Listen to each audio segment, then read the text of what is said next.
सभी सम्मानित दर्शकों को नमो बुद्धाय, जय भीम, जय संविधान, जय मान्यवर कांशीराम। सम्मानित दर्शकों, आज बहुजन मिशन ज्ञान चर्चा में हमारी जो बाल टीम नरवाना है उसको हमने बताया कि आज से लगभग 3000 साढ़े 3000 साल पहले वर्ण व्यवस्था होती थी। ब्राह्मण, क्षत्रिय, वैश्य, शूद्र। ब्राह्मण मनु द्वारा एक विधान लिखा गया था, मनुस्मृति। और मनुस्मृति में ऊपर के जो तीन वर्ण थे उनको अधिकार थे, चौथे वर्ण को कोई अधिकार नहीं था।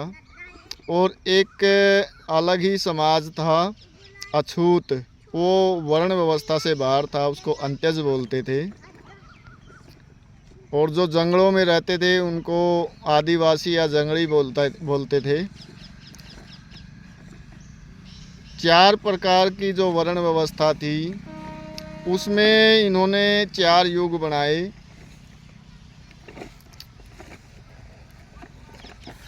सतयुग, द्वापर युग, त्रेता युग, कलयुग। जो सतयुग था उसमें सिर्फ ब्राह्मण को अधिकार था, वही पढ़ लिख सकता था, वही उसी को ज्ञान प्राप्त करने का अधिकार था। हाँ। उसके बाद द्वापर युग में ब्राह्मण और क्षत्रिय 2 वर्णों का अधिकार था। उसके बाद त्रेता युग 3 जो ऊपर के वर्ण थे उनको पढ़ने का, ज्ञान प्राप्त करने का अधिकार था। लेकिन आज चौथे वर्ण जो शूद्र वर्ण है, जो आज का ओबीसी वर्ग है, वो भी ज्ञान प्राप्त कर सकता है। और जो इन्होंने अछूत बनाया था, जिनको कहा था कि भाई इनको किसी भी प्रकार का कोई अधिकार नहीं है, गांव से बाहर अलग बस्तियां होती थी, तालाबों में भी इनको पानी पीने नहीं दिया जाता था, किसी भी प्रकार की कोई सुविधा नहीं थी, पशुओं से भी बदतर जिनका जीवन था, आज वो भी पढ़ लिख करके अधिकारी बन रहे हैं, अफसर बन रहे हैं। जब इस प्रकार के अधिकार इनको मिले हैं तो इस युग को कहा जाता है, ये कहते हैं कलयुग। ये कलयुग नहीं है, ये कलम युग है। हमारा जो जितना भी सुधार हुआ है, आज जितने भी हम अच्छे कपड़े पहन रहे हैं, अच्छा जीवन जी रहे हैं, अच्छे मकान में रह रहे हैं, कोई भी काम धंधा करने की आज़ादी है। पहले पैतृक जो काम धंधा होता था वही किया जाता था, पाबंदियां थी। जो जिस जाति में पैदा हो गया उसी जाति का काम करना पड़ता था। आज हम कोई भी काम कर सकते हैं।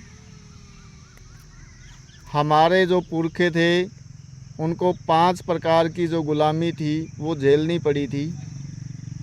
आर्थिक गुलामी, मानसिक गुलामी, सामाजिक गुलामी, शारीरिक गुलामी, धार्मिक गुलामी। आर्थिक जो गुलामी थी उसमें किसी भी प्रकार के धन रखने की कोई आज़ादी नहीं थी। हमारे समाज को धन संपत्ति का कोई अधिकार नहीं था, कोई ज़मीन का कोई अधिकार नहीं था रखने का। सामाजिक गुलामी, हमारा जो समाज था उसके 6743 टुकड़े करके 6743 जातियों में बांट दिया गया था। उनको आपस में मेल मिलाप नहीं था, एक दूसरे से रिश्तेदारी नातेदारी नहीं रख सकते थे। जिस जाति में जो पैदा हो गया उसको वही काम करना पड़ता था, उसको बोलते थे सामाजिक गुलामी। एक धार्मिक गुलामी, धार्मिक पाखंडों में, आडंबरों में हमारे जो जीवन व्यतीत करते थे पुरखे, उसके बाद भी उनका कोई जीवन में सुधार नहीं हो पाया था। एक शारीरिक गुलामी।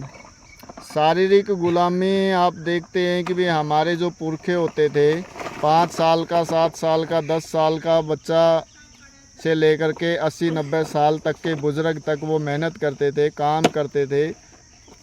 दिन रात हाड़ तोड़ के मेहनत करने के बाद भी उनको भरपेट भोजन भी अच्छी तरीके से नहीं मिल पाता था।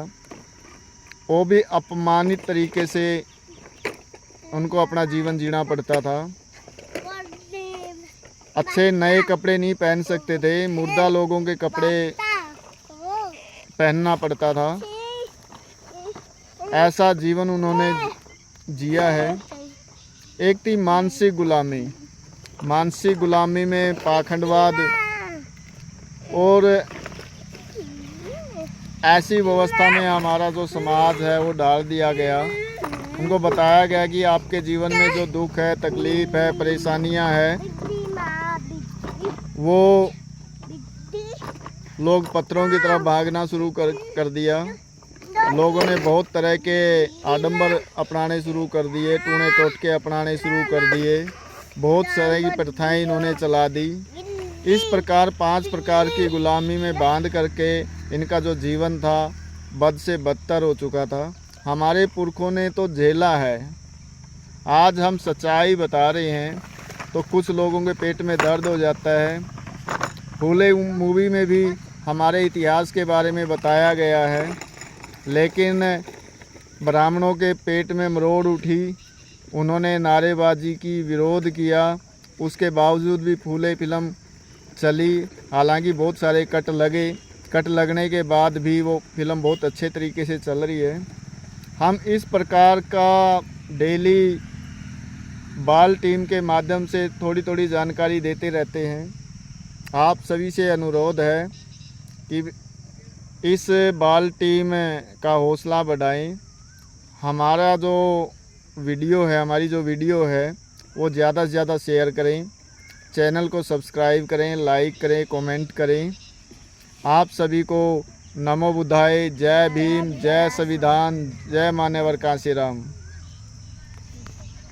केवल एक दिन पीठ के पीछे झाड़ू बांधना और गले हांडी लटकाना और घूमना, फिर बताना कि देवी देवता की कृपा सी थी या बाबा साहब की। जय भीम उसे कहते हैं जो सही की सही और गलत को गलत कहने की क्षमता को विकसित करती है।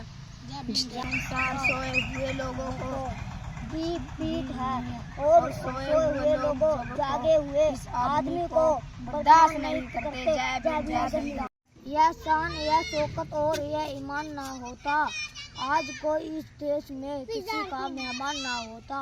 नहीं मिल पाती खुशियाँ हमें इस वतन में, अगर इस देश का संविधान बाबा साहब ने न लिखा होता। जय भीम, जय संविधान।